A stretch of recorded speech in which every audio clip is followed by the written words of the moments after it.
Hello friends, नमस्कार। आज का मेरा वीडियो रहेगा एयरलाइंस की स्थिति भारत में क्या है, जिसकी वजह से पिछले कुछ दिनों पहले इंडिगो एयरलाइंस ने उसका फ़ायदा उठाने की कोशिश किया था।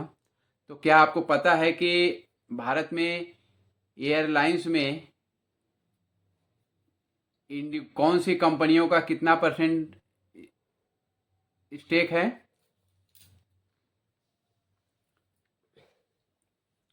तो आइए हम आपको बताते हैं कि इंडिगो क्यों ऐसा किया। आज भारत के अंदर जितनी भी एयरलाइंस कंपनियां हैं उसमें इंडिगो का जो हिस्सा है वो 65 से 66% के बीच है। 65 से 66% के बीच। और इन्होंने कहीं न कहीं भारत सरकार पे प्राइसेस बढ़ाने को लेकर के एक टैक्टिक लगाने की कोशिश किया, प्रेशर बनाने की कोशिश किया, जिसकी वजह से इन्होंने पिछले एक हफ्ते तक सारी अपनी एयरलाइंस इंडिगो एयरलाइंस को हर राज्यों में ये कह कर के कि हमारे पास में पायलट नहीं है, क्रू मेंबर नहीं है, बल्कि इन्होंने तो ये तो डिस्क्लोज ही नहीं किया कि उनके पास में पायलट या क्रू मेंबर नहीं है। उन्होंने उल्टा ये बताया कि कुछ सॉफ्टवेयर अपडेट हो नहीं है, इसकी वजह से एयरलाइंस नहीं उड़ रही है। एक्चुअली किसी ये जो है पैसेंजर का जो आने जाने का एक राज्य से दूसरे राज्य में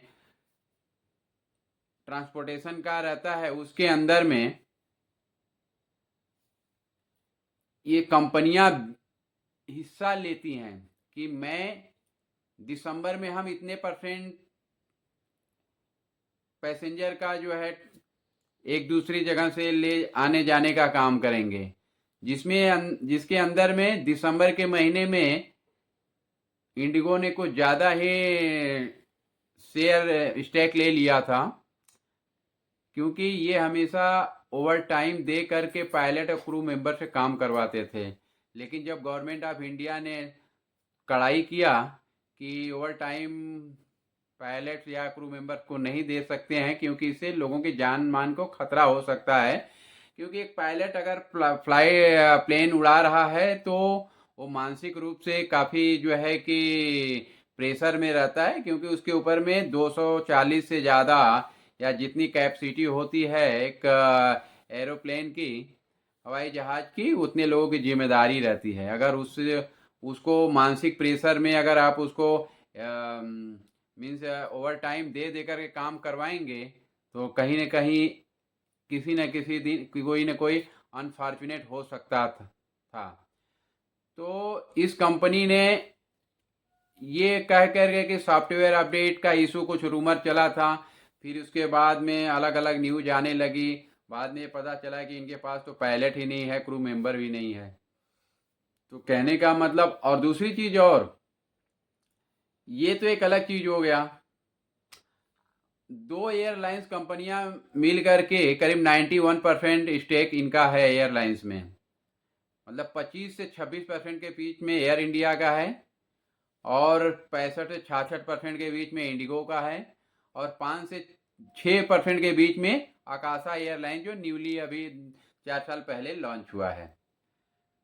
तो जब आप किसी मजबूरी में होते हैं तभी आप एयरलाइन मतलब हवाई यात्रा करने के बारे में सोचते हैं।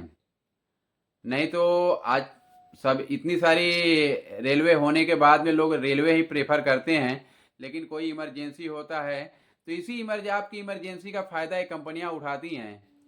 क्योंकि ऑफ सीजन में तो आपको अगर 2 महीने 4 महीने पहले टिकट कराते हैं तो आपको 4,000 से, मतलब किसी जगह चार जैसा डिस्टेंस होगा उस हिसाब से 4 से 6 हज़ार रुपये के बीच में टिकट मिल जाता है। लेकिन जैसे ही आप 1-2 दिन पहले टिकट कराते हैं तो आपको 15,000, 20,000, 25,000 रुपये देने पड़ते हैं। आखिर ऐसा क्यों? क्योंकि गवर्नमेंट ने अभी तक ये बनाया ही नहीं है कि आपको कितने डिस्टेंस के लिए कितने रुपये पे करने हैं एयरलाइंस को। हालांकि अभी ये इंसिडेंट होने के बाद में गवर्नमेंट के पास में बहुत सारी इस तरह के डायनेमिक फेयर जो कंपनियां चार्ज करती थी उसका जो है कि रिपोर्ट गया था, तो उन्होंने एक फिक्स किया कि इस डिस्टेंस के लिए इतने इतने रुपए, मतलब अगर देखें तो 500 किलोमीटर की दूरी के लिए 7,500 रुपये देने होंगे और 500 से 1,000 किलोमीटर की दूरी के लिए आपको 12,000 रुपये देने होंगे और 1,000 से 1,500 किलोमीटर की दूरी के लिए आपको 15,000 रुपये पे करने होंगे और 15,000 किलोमीटर से ज़्यादा की जो भी दूरी होगी अधिकतम उसके लिए 18,000 रुपये देने होंगे। तो कहने का मतलब आपको मैक्सिमम भाड़ा जो किराया देना है एयरलाइंस का वो 18,000 रुपया देना है। बाकी आपके डिस्टेंस जो एयरवेज जो डिस्टेंस होता है उसके बीच में आपको किराया देना है। तो अगर मान लो इस तरह के कोई चीज़ें अगर एयरलाइंस में हो रही हैं तो आपको कहीं ना कहीं गवर्नमेंट ऑफ इंडिया की जो एविएशन मिनिस्ट्री है उनकी नॉलेज में लाना है और हो सके तो इसका कंप्लेंट जो है डीजीसीए करके है उनसे करना है, क्योंकि अभी इसमें कंपटीशन एक हो जाता है। डीजी इंडिगो ने क्या सोचा कि भारत का जितना भी मीन्स एयरलाइंस में हिस्सेदारी है उसकी 65%, तो ये एक बहुत बड़ा है। 65% मतलब आप एक अच्छी खासी इकोनॉमी को चलाने का काम कर रहे हैं। उसे गवर्नमेंट को बहुत सारे टैक्स भी मिलते हैं। तो लेकिन आपको गवर्नमेंट के सामने एक ऐसी व्यवस्था खड़ा नहीं कर देना है कि जिसे गवर्नमेंट ही खुद जो है कि संकट में खड़ी हो जाए और इतने सारे नुकसान उसको हर दिन उठाने पड़े हैं। इसकी भरपाई कौन करेगा? तो कुल मिला के मैं यही कह रहा हूँ कि आपके मौक़ों का फ़ायदा आपकी मजबूरी का फ़ायदा उठाती हैं। तो इसके लिए अगर मैं यही कहूँगा कि इन कंपनियों के ऊपर सरकार का कड़ा से कड़ा एक्शन होना चाहिए जो कि मजबूर पैसेंजर यात्रियों का फ़ायदा न उठा सकें। धन्यवाद मित्रों, गुड नाइट।